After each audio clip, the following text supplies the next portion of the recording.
निष्ठावंतांच्या यादीत जे राहिले त्यांच्याबरोबर जिवंत महाराष्ट्र उभा आहे आणि धोका देणाऱ्यांच्या यादीत जे आहेत त्यांच्यासाठी पोलीस बंदोबस्त जोरात आहे. इकडे हार आहे आणि तिकडे जीवाला कार आहे. सगळं वातावरणच नकली आहे. म्हणजे सध्या प्रतिगामी पण नाहीत आणि पुरोगामी पण नाही, सगळेच हंगामी आहेत असं वाटायला लागले.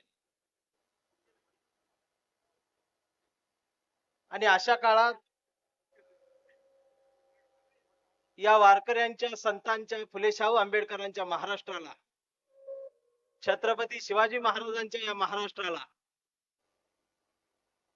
हे आधार देणारं जिव्हाळ्याचं राजकारण थोड्याफार प्रमाणात बघायला मिळतंय. त्या जिव्हाळ्याच्या राजकारणाचा महोत्सव साजरा आपण करतोय, त्या क्षणाच्या आपण सर्वजण साक्षीदार आहोत. मी काही वर्षां बघतो आणि आज या मंचावरती, स्टेजवरती जे उपस्थित आहेत बाळासाहेब थोरात साहेब, ज्यांचा पराभव सुद्धा महाराष्ट्रात जोरात साजरा झाला. म्हणजे विजयी उमेदवाराकडे गुलाल उधळेल माणसं नव्हती आणि इथं तुम्हाला मोकळं सोडायला गर्दी कमी होत नव्हती. ही समंजसपणानं शहाणपण असणारी आणि तळागाळाशी नाळ जोडून ठेवणारी राजकारणाच्या लोकांची ही शेवटची पिढी आहे की काय अशी भीती वाटायला लागली.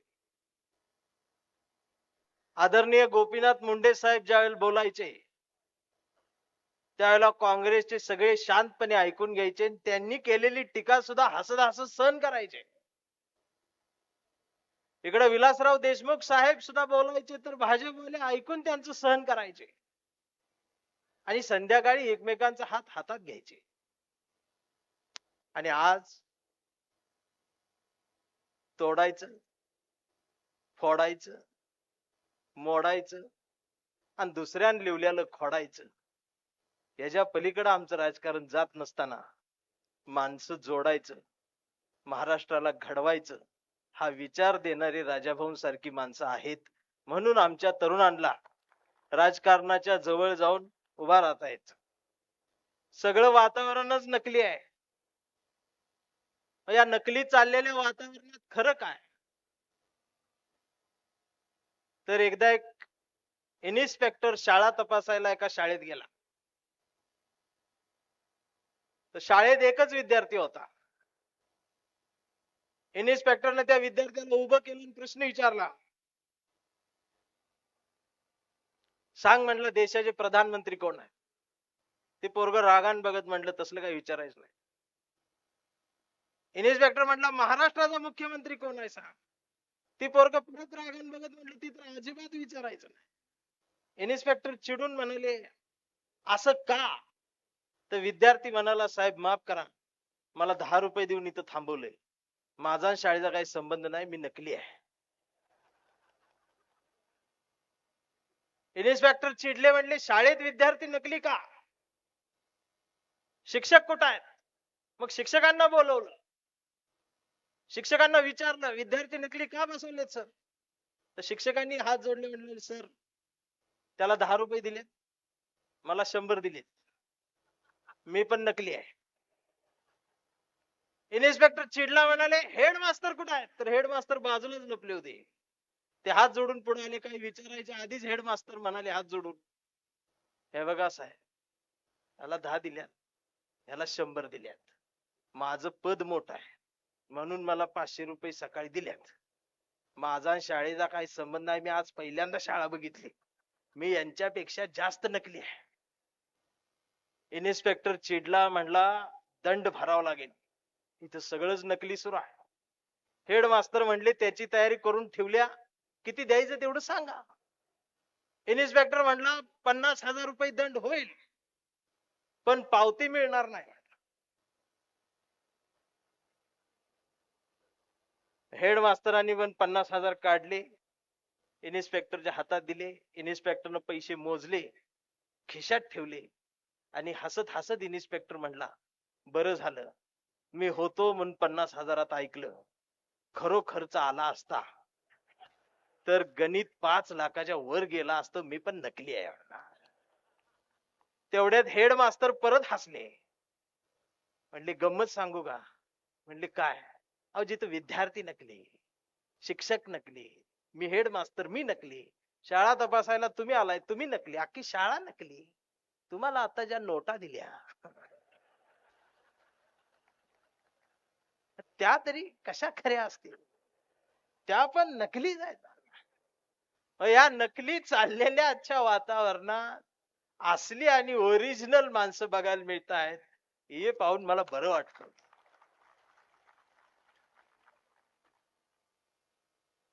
आणि सध्या बरं बोलण्यापेक्षा मला खरं बोलायला जास्त आवडतं. आणि खरं बोललं की मला मारत्यात, लय मारत्यात. जाती धर्माच्या पलीकडे जाऊन महाराष्ट्र बघायला लागल्यानंतर तर लय मारत्यात. मी महाराष्ट्राच्या गाव खेड्यापर्यंत पोहोचलेला माणूस आहे. एसटीन फिरलेला महाराष्ट्र आहे मी. या 4 दिवसात मी नागपूर विदर्भ करून आलो. पेरणीचा काळ जवळ आलेला आहे. गावगाड्यावरच्या ग्रामीण भागातल्या शेतकऱ्याच्या चेहऱ्यावरचे हावभाव मला सांगतायत ते पावसाच्या थेंबाची किती वाट बघतायत. ही या महाराष्ट्रातल्या नव्हे देशातल्या शेतकऱ्यांची अवस्था आहे. पावसाचं पाणी यावं म्हणून विठ्ठलाला साकडं घालणारा शेतकरी वारकऱ्याच्या रूपानं महाराष्ट्राच्या मातीत जिवंत आहे.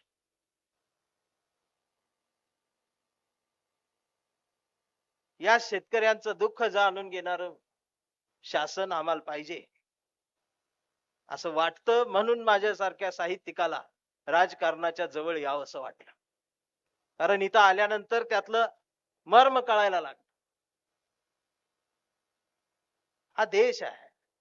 देश स्वातंत्र्य व्हायच्या आधी या देशावर इंग्रजांचं सरकार होत. देश स्वातंत्र्य झाला, काँग्रेसचं सरकार आलं. काँग्रेसचं सरकार गेलं, भाजपचं सरकार आलं, पुलतचं सरकार आलं.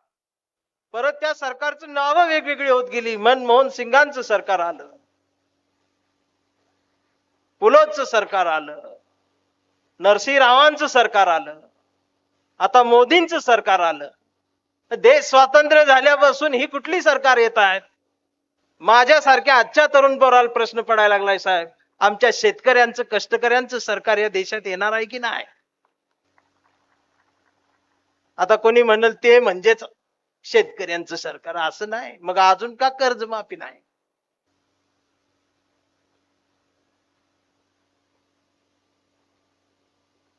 आमच्यासारखी पोरं, बाप ज्यांचा शेतकरी आहे, पेरणीच्या टायमाला पाऊस आला नाही तर घरातला कासरा लपवून ठेवतात.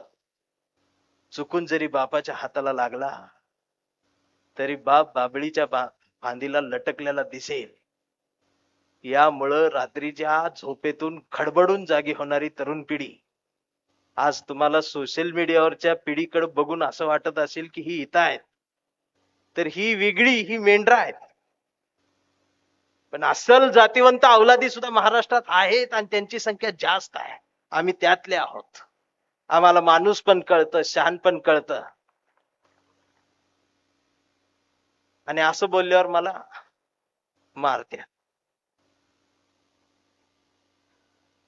आणि मी रोज मार खातोय. खरं बोलल्यामुळे मारत्यात. मी आधी गोराच होतो. रोज मार खाऊन खाऊन काळा जातो.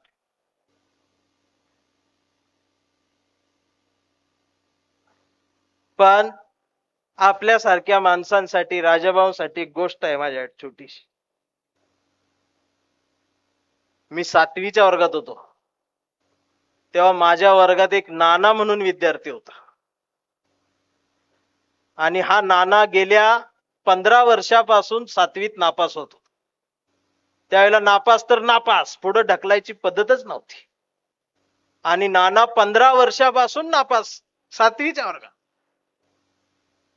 त्यामुळं 7.5 फूट उंच, दाढी आलेली, मिशा आलेल्या, मास्तर कमरेला आणि पोरग ते विद्यार्थी त्याच्या गुडघ्याला टेकत होत. आणि त्यात आमच्या मास्तरांनी वर्गात नियम केला होता, शाळेत विचारलेल्या प्रश्नाचं उत्तर जो विद्यार्थी बरोबर देईल, त्या उत्तर बरोबर आलेल्या विद्यार्थ्यानं चुकलेल्यांच्या कानाखाली मारायचे. आणि याचा परिणाम असा व्हायचा, नाना रोज मार खायचा. कारण नानाला काहीच येत नव्हतं. त्याला 3 काढून दाखवलं तर त्याला ते ओम म्हणायचं. आणि एखाद्या विद्यार्थ्याचं उत्तर बरोबर आलं की नाना गुपचूप उभं राहायचं, न सांगता म्हणायचं ये मार. आणि विद्यार्थी सुद्धा पहिला नानाकडेच जाऊन त्याला मारायचं. आणि ते रोज मार खायचा. आणि मला वाईट वाटायचं, कारण ते आमच्या घराजवळ राहत होता. मी एक दिवस नानाला म्हटलं, तू कशाला शाळेत येतोस? पण नाना एवढा मार खाऊन सुद्धा शाळा कधी बुडवत नव्हता, रोज वर्गात हजर असायचा. एकदा म्हटलं, तू कशाला शाळेत येतोस? शाळा सोड, तुझ्या प्रश्नाचं उत्तर बरोबर येत नाही, 15 वर्ष झाली एकाच वर्गात आहेस. तर नाना म्हणला, एक दिवस तुला कळल. आणि एक दिवस खरोखर असा आला. आमच्या वर्गात सरांनी एक प्रश्न विचारला. प्रश्न पुस्तकाच्या बाहेरचा होता. प्रश्न होता, गावाबाहेर जे बायका धुणं धुतात, त्या धुणं धुण्याच्या जाग्याला नेमकं काय म्हणतात? आम्ही उत्तर दिली, वडा म्हणतात, वगळ म्हणतात, विहीर म्हणतात, नदी म्हणतात, नाला म्हणतात, डबकं म्हणतात, आड म्हणतात, पोहरा म्हणतात, झरा म्हणतात, तळ म्हणतात, तलाव म्हणतात, धबधबा म्हणतात. एक जण म्हटला समुद्र म्हणतात. मास्तर म्हणले चुकतंय. सगळ्यांची उत्तरं चुकली. आणि नाना उभा राहिला. मास्तर म्हणले आज सगळ्यांचं चुकलंय, तू एखादं उत्तर दे. तर नानानं हळू आवाजात उत्तर दिलं. नाना म्हणला, त्याला पानवटा म्हणतात. पानवटा म्हणतात म्हटल्या बरोबर मास्तर म्हणले, नाना आज फक्त तुझाच उत्तर बरोबर आलंय म्हणले, सगळ्यांचं चुकलंय. आणि मग नानाच्या लक्षात आला नियम. आता दणका मी देणार आहे. आणि पोरांच्याही लक्षात आलं. गडबड व्हायच्या आत नानानं पळत जाऊन दार लावलं वर्गाचं. आणि नाना दाराजवळ थांबला. तशी पोरं बोंबलायला लागली. आणि नानाचा दणका साधा बसणार नव्हता. नानाचा हात 32 किलोचा आणि पोराचा गाल 350 ग्रॅमचा होता. दणका बसल्यावर गाल राहील का नाही याची शाश्वती नव्हती. पोरं बोंबलायला लागली. नानाचा दंड असला. शेवटी गाव सगळं गोळा झालं. दार कोण उघडना. मग सरपंच खिडकीतनं वर आले. आणि खिडकीतून सरपंचांनी आत बघितलं तर नाना दाराजवळ थांबलाय. मास्तर थरथर कापतेत. पोरं बोंबलायला लागलेत. सरपंच म्हटले, सर काय झालं? काय चाललंय? दार उघडा. मास्तर म्हटले, घोळ झालाय. सरपंच म्हटले, काय झालं? मास्तरांनी सांगितलं, आज फक्त नानाचंच उत्तर बरोबर आलंय. तसा सरपंचाचा बीपी वाढला. कारण पहिल्या बेंचवर त्यांचाच मुलगा. पहिला दणकाच त्याला बसणार होता. ती सारखं वरडायला लागलं, पप्पा मला वाचवा म्हणून. आणि मग सरपंच हात जोडून म्हणाले, मास्तर म्हटले पाया पडतो, गावची उद्याची पिढी आहे, एक सुद्धा नीट राहणार नाही. आज नियम बदला. नियम बदला म्हटल्याबरोबर नाना चिडला. आणि नाना मास्तरांना म्हणाला, 15 वर्ष झालं हा नियम मी पाळला, कधी म्हटलं का बदला? ते म्हटले नाही. आज जर नियम बदलला तर पहिला दणका तुम्हाला बसेल म्हणला. मास्तर गपचूप खुर्चीत बसले. आणि नानानं वर्गावर नजर टाकली. नानाला आठवायला लागलं, मला यानं कसं मारलंय, मला त्यानं कसं मारलंय, मला गालावर मारले, कानावर मारले. आणि नानानं व्याजासहित परत द्यायला सुरुवात केली. कोणाचा कान, नाक, दात, गाल फाटूस तर नानानं फोडून काढले. शाळा सुटली, नानान त्याचं दप्तर माझ्या हातात हसत दिलं, म्हटलं ही दप्तर तुला ठेव, आता उद्यापासून मी शाळेत येत नाही. आणि नानान मला त्या दिवशी सांगितलं की तू मला विचारलं होतंस, तू शाळा का सोडत नाहीस, कशाला शाळेत येतोस. नानानं उत्तर दिलं. नाना म्हणाला, मी एवढ्या दिवस एवढ्यासाठी सहन करत होतो की मला माहित होतं, म्हटला एक ना एक दिवस तरी माझ्या प्रश्नाचं उत्तर बरोबर येईल, एक ना एक दिवस तरी हा दिवस माझा उगवेल, सूर्य उगवेल. आज आम्ही सगळे त्या नानाच्या भूमिकेत आहोत. सहन करायला, पण काळजी अजिबात करायची नाही. वाजे साहेब आपला दिवस ज्यावेळेला येईल, थोरात साहेब आपला दिवस ज्यावेळेला येईल, त्यावेळेला दणका मात्र व्याजासहित द्यायचा. आणि असं बोलल्यावर मला नोटीस देऊन मारते. आमच्या शिक्षण व्यवस्थेवर कोणी बोलणं झाले. काल टेटचा पेपर फुटला, आधी नीटचा पेपर फुटला. ही पेपर फुटीने आम्हाला झीट यायला लागली आणि विद्यार्थ्यांना फिट यायला लागली. पण प्रत्येकाला मात्र आमची सीट कशी इकडे येईल ह्याच्यातच भाग पडले. विद्यार्थी आत्महत्या करतायत, तिकडे कोणी बघत नाही. आमची संवेदनाच संपून गेल्या. आम्ही वारकऱ्यांची संत परंपरा सोडून, ज्ञानोबांचं, तुकोबांचं, गाडगेबाबांचं बोट सोडून आम्ही खराचं बोट धरलं, बागेश्वर बाबाच बोट धरलं आणि त्यानं बोट तोडलं.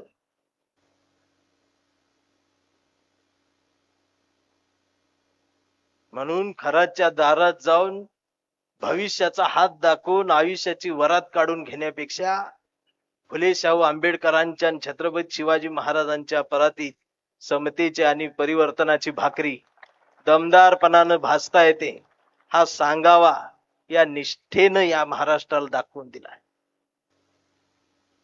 आज नाशिकची ओळख वेगळी झाली होती, पण इथून पुढे नाशिक जिल्ह्याची ओळख ही निष्ठावंत कार्यकर्त्यांची ओळख अशी ओळख असणार. आज इथं समोरची गर्दी म्हणजे काय फक्त एका पक्षाची गर्दी नाही, आणि मी सुद्धा कुठला कार्यकर्ता म्हणून नाही, तर एक सर्वसामान्य या देशाचा, महाराष्ट्राचा नागरिक म्हणून तुमच्या सोबत उपस्थित झालोय. माझे शब्द अशा राजाभाऊ माणसावरती उधळण्यासाठी.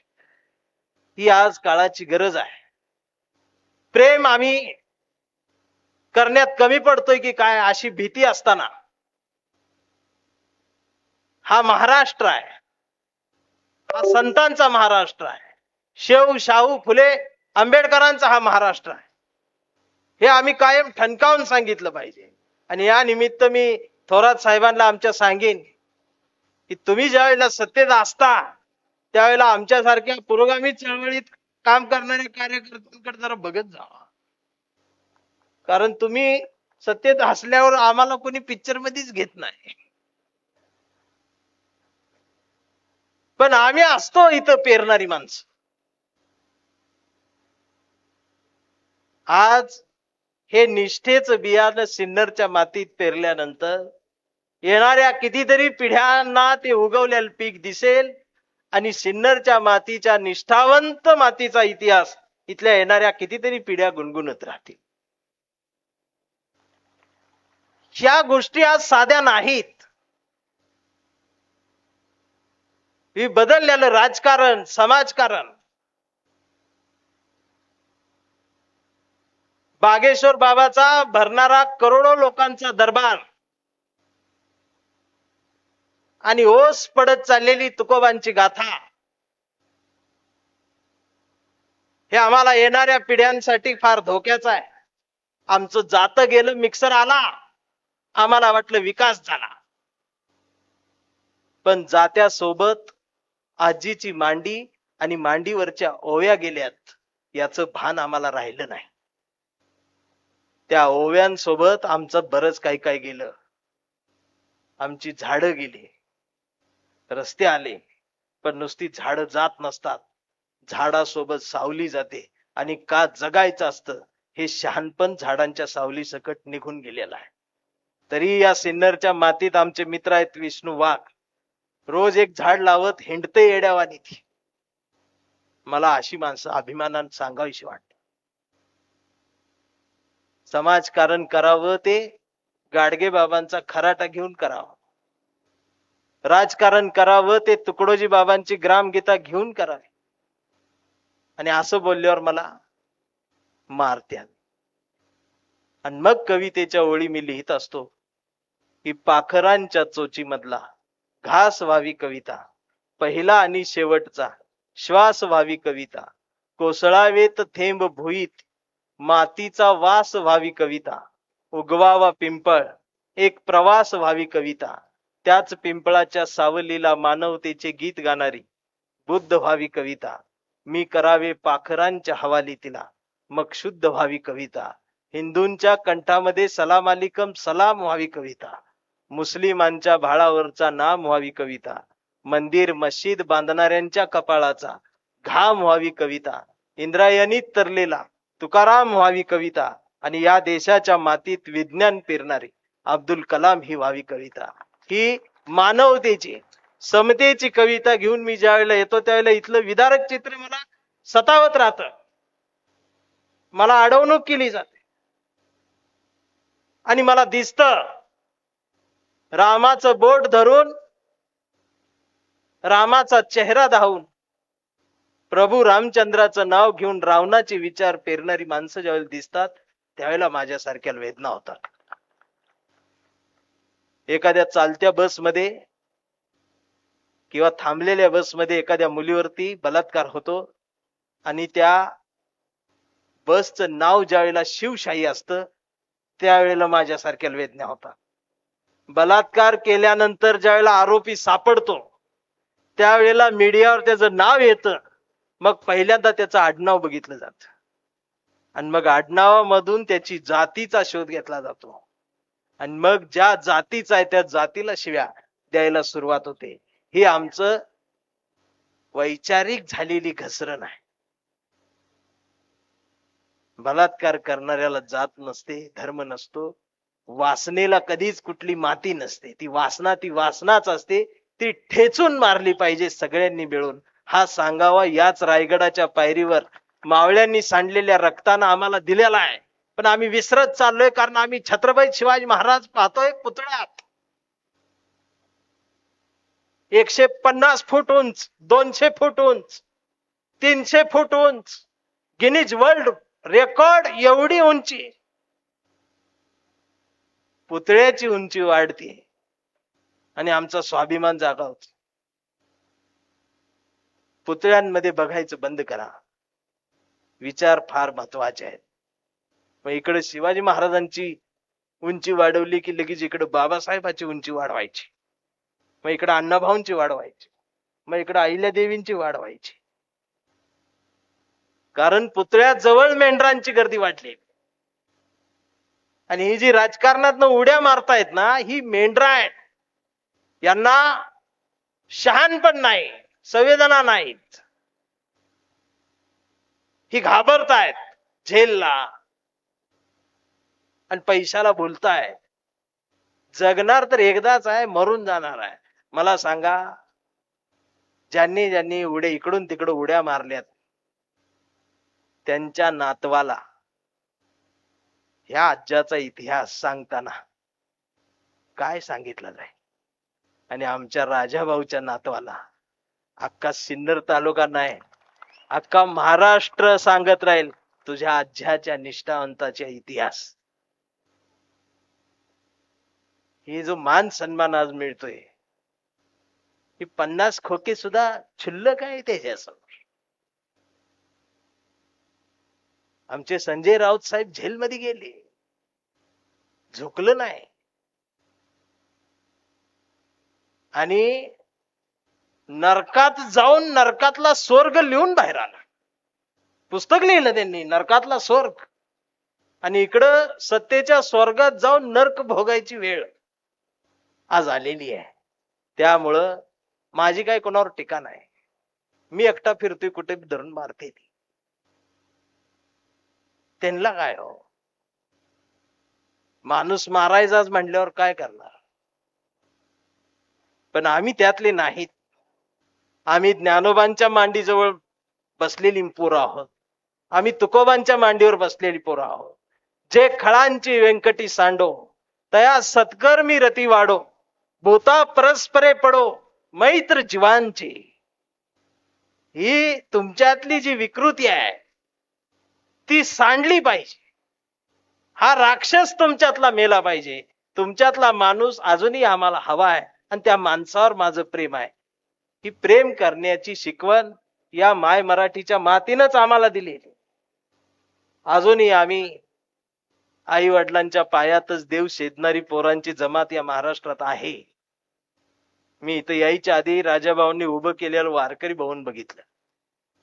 मला वाटतंय महाराष्ट्रात वारकरी भवन उभं करणारा एकमेव हा खासदार आहे.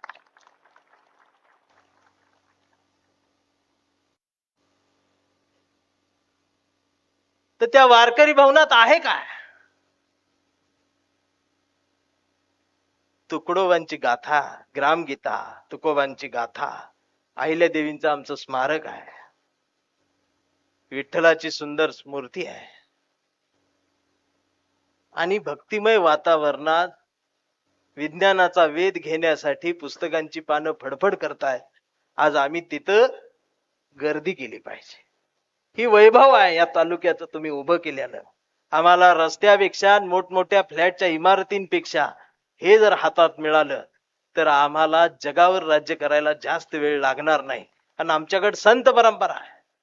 माझं प्रेम माणसावर आहे. पावसाचं वातावरण झालंय. बहुतेक पावसाला सुद्धा राजाभाऊंवरती आज आपल्या पाण्याची वृष्टी करायची इच्छा झालेली असावी.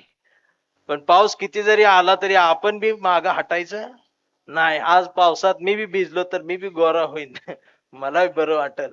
पण जाता जाता एक कविता आहे. आज कविता वेगळी आहे की अरे यावं त्या चार्ली चॅपलिन माझ्याकडं, धरावा त्याच्या हसऱ्या दुःखाचा कागद माझ्या समोर, आणि म्हणावं मला नितीन लिहिना माझ्या मुक्या जगण्याची एखादी बोलकी कविता. तू माणसांवर प्रेम करणारा कवी आहेस.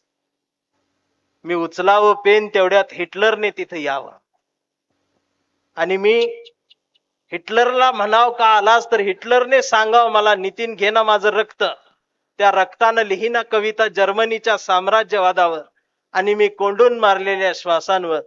तुझी माणसाची कविता वाचून कदाचित ते मला माफ करतील आणि मी लिहावी कविता तेवढ्यात समुद्रातून हातात मीठ घेऊन लादेननं तिथे यावं आणि मी हसत हसत त्या मिठाची सुद्धा साखर बनवून द्यावी त्याला आणि लादेननं म्हणावं मला नितीन दे ना तुझा थोडासा तुकाराम.